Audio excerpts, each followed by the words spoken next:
제가 퀴즈를 하나 내면서 설교를 좀 시작할게요. 여러분, 성경에 출애굽기 말씀 있잖아요. 출애굽기. 아시죠? 네, 출애굽기 말씀이 있습니다.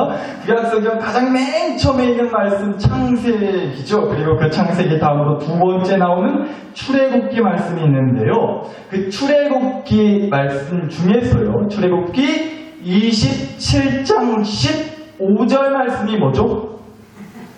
출애굽기 27장 15절 말씀. 찾아보지 마시고요. 네, 찾아보지 마시기 바랍니다. 퀴즈예요, 퀴즈. 출애굽기 27장 15절 말씀. 너무 쉽죠? 네, 맞추시는 분에게는 제가 아주 좋은 선물을 드리도록 하겠습니다. 출애굽기 27장 15절 말씀. 뭐죠? 뭐예요? 알고 있는 분 안 계신가요?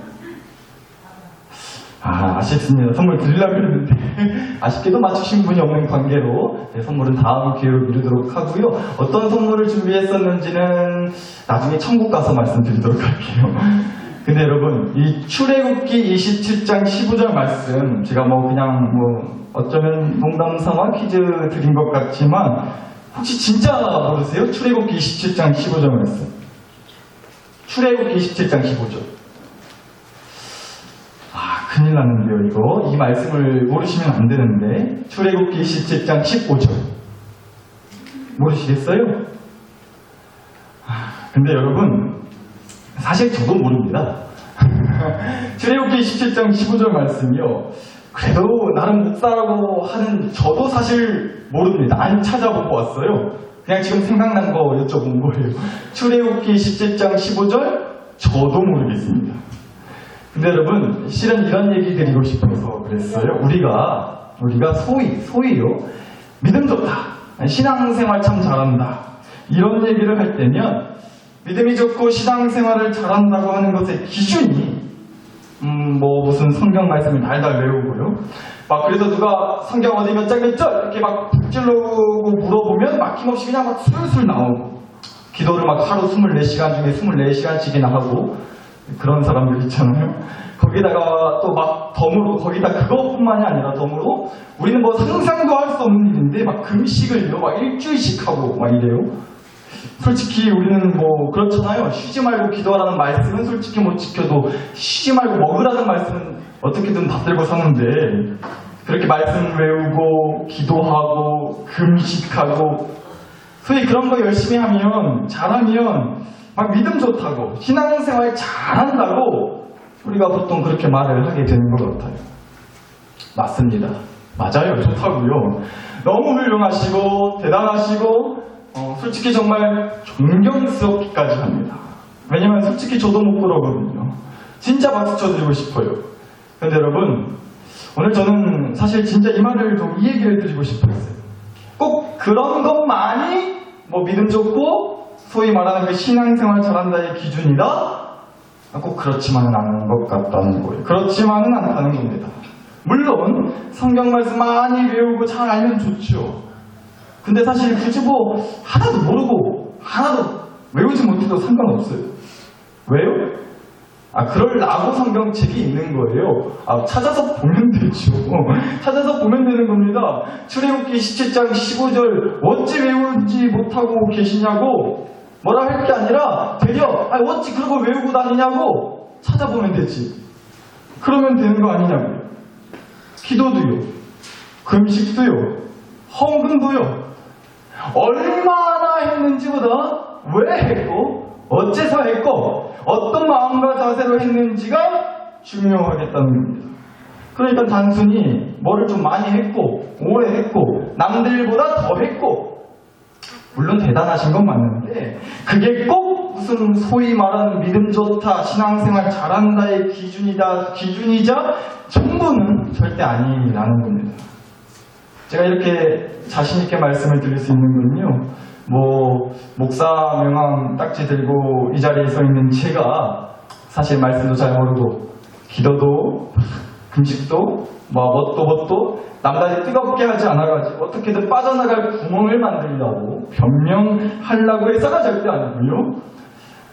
성경 말씀을 보니까 제가 자신있게 말씀을 드릴 수 있는 이유가요, 오늘 주신 말씀을 보니까 소위 그렇게 믿음 좋고 신앙생활 잘한다라고 하는 게 다름 아닌 이런 거라고 우리 하나님 아버지께서 말씀해 주시기 때문에 그렇습니다. 오늘 주신 말씀인 사무엘하 7장 보시면 특히나 요즘 좀 느끼셨을지 모르겠는데 제가 몇 주 동안 사무엘상에 있는 말씀들을 설교하면서 다윗에 대한 말씀을 좀 했어요. 다윗에 대한 말씀을 가지고 설교를 좀 했는데 실은 요즘 제가 다윗에 대한 책을 주로 읽고 있기도 하고 또 그래서 정말 이제 아무래도 성경 말씀도 사무엘상, 사무엘하 말씀을 좀 주로 보고 있어서 그런데요.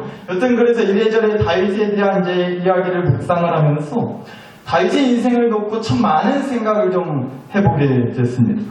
뭐 누구나 다 그렇지만 다윗도요, 그 인생이 그냥 뭐 말도 못하게 시끌벅적했잖아요.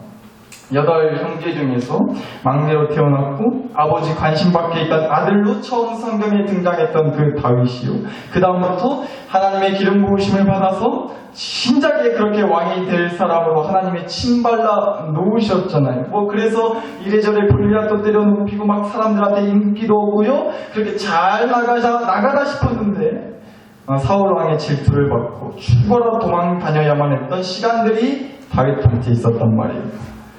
그런데 뭐 여튼 그런 고난과 시련의 세월들은 있었지만 다윗이 역시나 뭐 하나님의 은혜와 기적의 역사로 잘 그 어려운 시기를, 힘든 시기를 헤쳐나갈 수 있었고 또 그래서 결국에는 이스라엘 나라의 2번째 왕으로 세움받게까지 되었죠.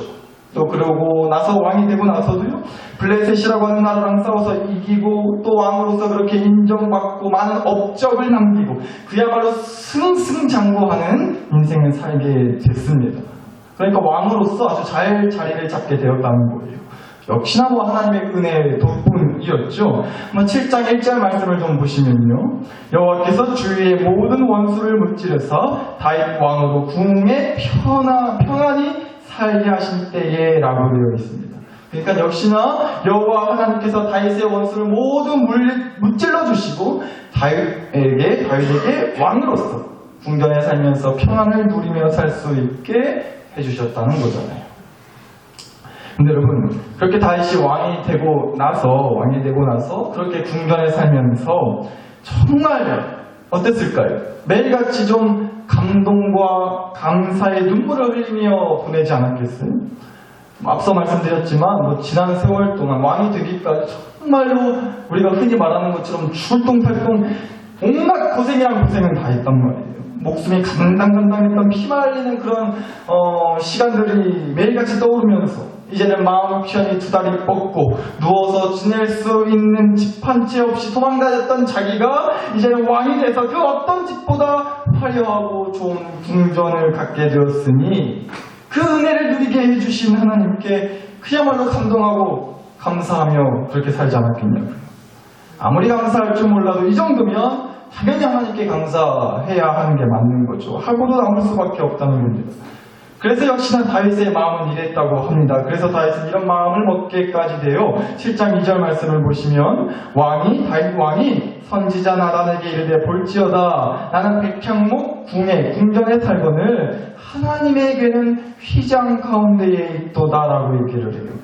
그러니까 왕인 자기는 아주 그냥 의리의리한 궁전 그 좋은 집에 살고 있는데 하나님은 성막, 그러니까 일종의 천막 같은 거였어요. 천막, 텐트 같은 거에 하나님을 상징하는 하나님의 궤, 성경을 보면 이 하나님의 궤를 언약궤라고도 하고 법궤라고도 하고 이렇게 저렇게 부르는데 어쨌든 일종의 쉽게 말씀을 드리자면 박스 같은 거예요. 상자 같은 건데 그런 하나님을 상징하는 하나님의 궤는 당시 성막이라고 하는데 안에다 뒀단 말이에요. 성막이라고 하는 곳에 뒀다는 겁니다.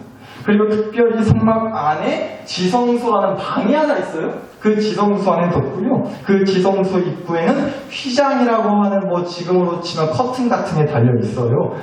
그러니까 그런데 하나님을 상징하는 하나님의 궤 박스가 있다는 거예요. 그게 참 자기 마음에 좀 불편하다는 겁니다. 말로만 이렇게 얘기를 들으니까 이해를 좀 하기 어려우실 것도 같아서 뭔 소리도 하냐 싶으실 것 같아서 사진을 좀 가지고 와봤는데, 이렇게 생긴 게 성막이라고 합니다. 이 전체를 다 성막이라고 하는데요. 이제 성막에서 제사를 드리는 거예요, 하나님께. 이제 하나님께 바칠 이제 제물을 가지고 와서 여기서 이제 그 제물을 바치고 이제 그 피를 이 성소, 지성소 가서 하나님께 뭐 드리는 그런 제사를 드리는 곳이 이런 성막인데요. 실제 이렇게 생겼다고 합니다. 근데 이 성막 안에 보시면 성소라고 하는 공간이 있어요. 그리고 이 성소는 아까 말씀드렸듯이 안쪽에 지성소라는 방 같은 게 하나 있는데, 더 좀 자세히 보여드리자면, 이제 이 성소 안에를 지금 이제 그림으로 그려놓은 건데요. 여기가 전체가 다 성소고요. 이 이제 중간에 커튼같이 생긴 게 바로 휘장이라는 겁니다.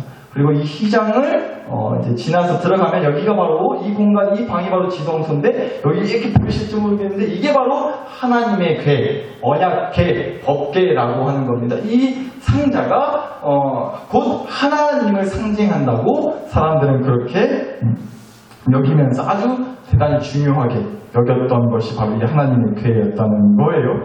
여튼간에 다윗이 생각했을 때 이렇게 자기가 사는 궁전에 비해서 하나님의 성막은 너무도 초라해 보였던 것 같아요. 너무 그래서 죄송스러웠다 싶었던 것 같아요. 그래서 다윗이요, 하나님을 위한 집을 지어드리고 싶었다는 겁니다.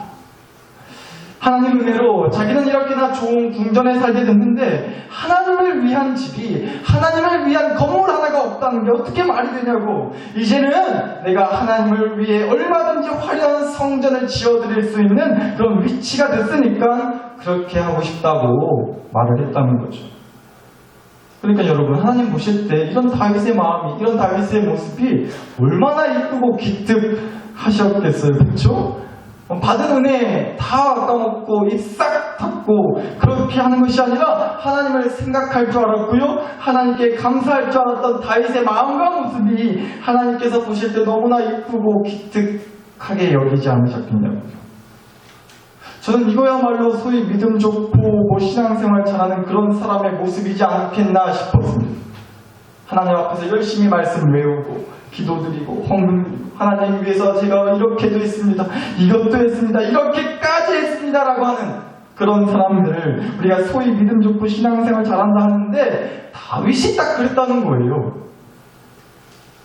그런데 여러분, 이어지는 말씀을 좀 보자고요. 하나님이 그런데 대뜸 이러셨다는 겁니다. 7장 7절 끝에쯤 보면요, 내가 말하기를 너희가 어찌하여 나를 위하여 백향목집을 건축하지 아니하였느냐 고 말하느냐 라고 하나님이 하세요. 그러니까 하나님이 자기를 위해서, 하나님을 위해서 집을 건축하라는 말씀을 하셨다는 거예요, 안 하셨다는 거예요? 안 하셨다는 거예요. 하나님이 야야 됐다, 뭔 집이냐, 됐다 됐어, 오히려 그렇게 뭐라 하셨다는 거예요.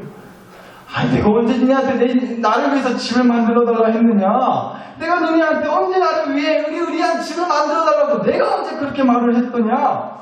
됐다잉? 하나 필요 없어. 뭐 나를 위해서 집을 지어? 그러지 마라. 아이고 참, 뭔 그런 소리를 하냐 라고 지금 뭐라 하셨다는 거예요, 다윗한테. 근데요, 그러시고 나서요, 되려 이렇게까지 말씀을 하셨다고요, 다윗한테. 오늘 주신 말씀 중에서요, 11절 끝에쯤 보니까요, 여호와가 또 다윗에게 이르노니 여호와가 너를 위하여 뭐를 짓고? 집을 짓고 라고 말씀해 주셨어요. 아니다 다윗아, 내가 너를 위해 집을 지어주어도 지어주겠다. 단 네가 나를 위해 집을 지을 필요가 없고 하나님이 내가 다윗 너를 위한 집을 지어주겠노라, 이렇게 얘기하셨다, 이 말씀하셨다고요. 사랑하는 나사렛 식구 여러분, 다윗이요, 왕이 되기까지 정말 많은 고생을 했어요. 앞서 말씀드렸지만 정말 13년 정도 되는 그 긴 세월을 매일같이 어떤 그런 긴장과 두려움에 벌벌 떨면서 살았단 말이에요. 그런데 다윗은요, 너무나 기특하게도 그 시간들을 잘 견디고 이겨냈습니다. 저는 그게 마치 다윗이 하나님께 기름 부음을 받고 나서 왕이 되기까지 거쳐야 할 일종의 단계들을 아주 잘 통과했다고 보여지더라고요. 단계들을 말이에요. 왕으로 세움받기 위해 통과해야 할 그 고난의 시련들, 어려움의 상황들, 단계들이 있었는데 그 단계들을 다윗이 잘 통과했다는 거죠. 골리앗이라는 단계, 사울이라는 단계, 블레셋이라는 단계, 뭐 이런저런 부딪히고 넘어서야 할 단계들이 있었는데 다윗이 그 단계들을 너무나 잘 통과했다는 거예요. 그리고 나서 비로소 왕이 되었단 말이죠. 그 단계들을 잘 통과해가지고요. 그래서 그 모든 힘든 단계들을 통과할 수 있도록 해주신 하나님께 참된 신앙인으로서 감사의 마음을 담아 하나님 위에 정말로 자기가 드릴 수 있는 최고의 것을 다해서 집 하나 아주 그냥 멋들어지게 지어드리랍니다 했단 말이에요. 그러나 하나님은 말씀하셨다고. 아니냐? 네가 나를 위해서 집을 지어줄게. 아니라 내가 너를 위해 집을 지어주겠다. 이러셨다고요. 그러니까 이런 것 같아요.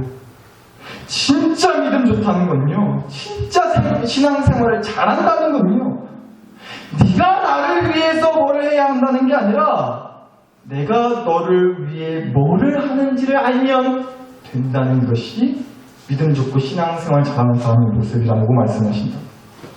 네가 왕이 됐으니까 하나님을 위해 뭐라도 더 해야 한다는 게 아니라 네가 왕이 됐지만 여전히 너의 인생의 왕은 하나님이시니 하나님께서 너를 위해 무엇을 해주실지를 기대하고 소망하고 신뢰하는 것, 그것이야말로 소위 믿음 좋고 신앙생활 잘하는 사람의 모습인 거요 라고 말씀해 주시는 거 아니겠냐고요. 따라서 말씀을 드리는 겁니다. 말씀을 뭐 많이 알고 기도 많이 하고 헌금 많이 하고 하나님께서 이것도 했고 저것도 했고 좋은데요, 정말 하나님이 원하시는 건요, 하나님을 위해 보란듯이 그런 집 한 채 제가 지어드리랍니다 하는 내가 한 무엇이 아니라 말씀도 하나 모르고 기도도 깜빡할 때 많지만 헌금할 돈도 없지만 이런 자격 없고 능력 없는 죄인을 하나님이 불쌍히 여기셔서 내 삶에 하나님이 기억고 함께해 주실 줄 믿습니다. 하나님이 이 죄인을 거두어 주시려고 하나님이라는 집 안에 저를 초대해 주신 줄 믿습니다. 저는 그 하나님을 신뢰합니다. 소망합니다. 감사합니다. 감사합니다. 하나님. 이 고백을 매일같이 하나님께 올려드리고 하나님께 착같이 그렇게 붙어있는 사람, 저는 그런 사람이야말로 진짜 믿음 좋고 신앙생활 잘하는 사람인 줄 믿습니다. 하나님한테 필요해 보이는 무언가를 드리는 사람이 아니라 하나님이 필요하다고 하나님께 손 뻗을 줄 아는 사람이야말로 믿음 좋은 사람이라는 거예요. 그래서 말씀을 드린다고요. 앞서 제가 다윗의 인생을 놓고 다윗은 여러 단계들을 잘 통과했다고 말씀을 드렸어요.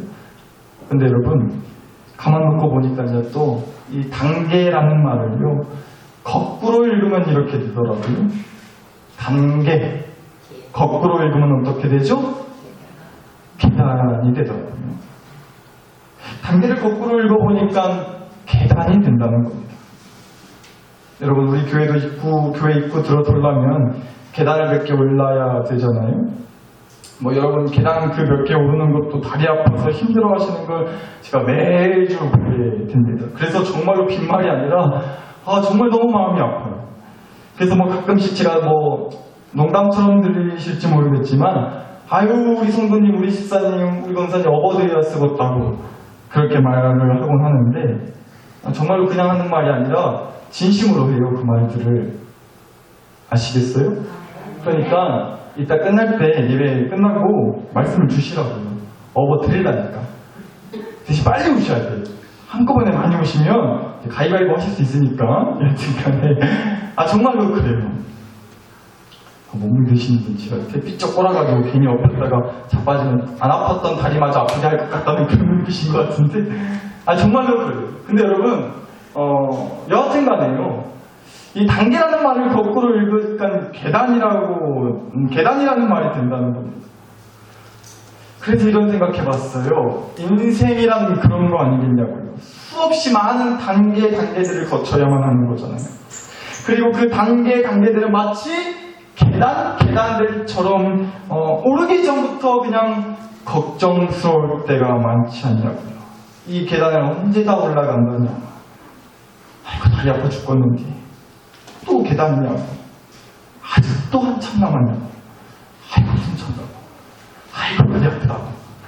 아이고 죽겠다고. 결코 만만치 않은 거죠. 너무 고된 거죠. 너무 힘든 거. 너무 아프다. 너무 괴로운 거. 다시 그 많은 단계들을 거치고 많은 계단들을 올라서 드디어 왕이 됐습니다. 자기 궁전, 자기 집도 이뤘어요. 그러나 그게 끝이 아닌 거죠. 여전히 다윗의 삶은 계속되고 앞으로 통과해야 할 단계들은, 앞으로 올라야 할 계단들은 다윗에게 여전히 남아있는 거잖아요. 계속 있을 수밖에 없는 거죠. 앞서 제가 계단 오르내리기 힘들어하시는 분들 기꺼이 업어드리겠다고 말씀을 드렸는데 실은 진짜 우리한테 필요한 게 바로 그것이지 않겠냐는 겁니다. 내 힘으로 이 계단을 오르기 힘드니까, 내 힘으로 이 계단을 오를 수 없으니까 힘들어하는 나를 업어주는 누군가가, 부축해주는 누군가가, 손잡아주는 누군가가 필요하신 거잖아요. 그리고 그 누군가가 나를 위해 집을 지어주겠다고 하시는 하나님이셔야만 정말 안심하고 업힐 수가, 정말 마음 편히 기댈 수가, 그 부축을 받을 수가, 그래서 기어코 그 계단들을 오를 수 있게 되는 거 아니겠냐는 말씀을 드리고 싶었어요. 그래서 왕이 됐고 자기 집이 생겼어도 여전히 하나님은 다윗에게 아니다, 내가 너를 위해 집을 지어주겠다고 말씀하신 것 같아요. 그리고 마찬가지로 오늘 이 밤 저와 여러분에게도 그렇게 말씀해 주시는 줄 믿습니다. 여호와가 너를 위하여 집을 지어주리라. 우리에게 주시는 말씀입니다. 이제 말씀 마치겠습니다. 사랑하는 나사렛교회 식구 여러분, 오늘이 무슨 날이죠? 달력에도 적혀있고 오늘 설교 제목에도 써있는데요, 바로 부처님 오신 날이라고 합니다. 우리랑은 하나 상관없는 날이죠. 그런데 이 부처님 오신 날이라고 고창에도 그러더라고요. 여기저기 연등 달아놓고 무슨 행사한다고 현수막 걸어놓고 분위기를 엄청 내더라고요. 그리고 또 불교에서는 특히나 그런 거 많이 하는 것 같아요. 부처님께 불공 드린다고, 108배니 3000배니 기도 드리고 불공 드린다고 그런 거 많이 하는 줄 알고 있습니다. 물론 기도하는 마음에 정말로 절실하고 간절한 마음에 하는 것들인 줄 잘 알아요. 그런데 여러분, 우리 예수님은 정반대시라는 거예요. 부처님 오신 날이라고 해서 부처님께 뭐도 드리고 뭐도 하고, 그게 불교라면 기독교는요, 교회는요, 우리 예수님은요 완전히 다르다는 거예요. 불교는 부처님 오신 날이 있다면 우리한테는 어떤 날이 있겠어요? 예수님 오신 날이 있잖아요. 그런데 우리 예수님은요, 우리한테 무슨 108배니 3000배니 아니면 축하받으러 오신 게 절대 아니라는 겁니다. 예수님은 우리한테 뭐를 받으러 오신 게 아니라 오히려 우리에게 한없이 주어 오셨다는 거예요. 나를 위해 집을 만들어, 나를 위해서. 어줍잖은 거 말고, 야 그래도 예수님 하나님을 위한 집인데 1층짜리 갖고 되겠냐? 한 30평짜리 갖고 되겠냐? 못해도 2층, 방은 최소 10개, 화장실은 아무리 그래도 3개는 있어야지, 조립식이 뭐냐? 그냥 아주 대리석으로 다 도배를 해야지, 마당도 있으면 좋겠다? 뭘 받으러 오신 게 아니에요. 나를 위해 집을 만들어 오라고 그렇게 말씀하시는 게 아니라, 집 받으러 왔다가 아니라 그저 마국간에 있는 말구유, 말밥통이면 충분하다고 하시는 분이 우리 예수님이신 줄 믿습니다. 그런 분이 우리한테 뭘 받겠다고 하시겠어요? 뭘 받으려고 하시겠냐고요? 무슨 집을 내놓으라고 하시겠냐고요? 그저 우리를 위한 집을 지어놨으니 그 집에 없는 표라고 하시겠죠. 오히려 그러신다는 거죠. 그저 우리한테 듣기를 원하시는 말은 여호와를 위하여 집을 지어드리겠다가 아니라, 우리한테 듣기 원하시는 말은 그런 말이 아니라 시편 23편 6절 내가 여호와의 집에 영원히 살리로다. 그 말 듣고 싶어 하신다는 거예요. 이 고백이 있는 사람, 그 사람이 믿음 좋은 사람 아니겠어요? 그 사람이 소위 말하는 신앙 좋은 사람 아니겠나요? 오늘 이번 그런 사람 되게 해달라고 기도하자는 겁니다. 사랑하는 나사로 교회 식구 여러분 인생에 부딪히게 되는 수많은 단계들, 올라야 하는 계단들, 정말 그것들 때문에 너무나 힘들고 아프고 괴롭다 싶을 때 있으실 줄 압니다. 그래서 오늘도 우리를 부축해 주시고 함께 계단을 올라주시겠다고 하는 주님이 말씀해 주신다. 나를 위해 지어줄 집을 지어줄 필요가 없다. 너를 위해 지어놓은 집에 거하라. 여호와의 집에 영원히 머무러라. 네 집이다 이거.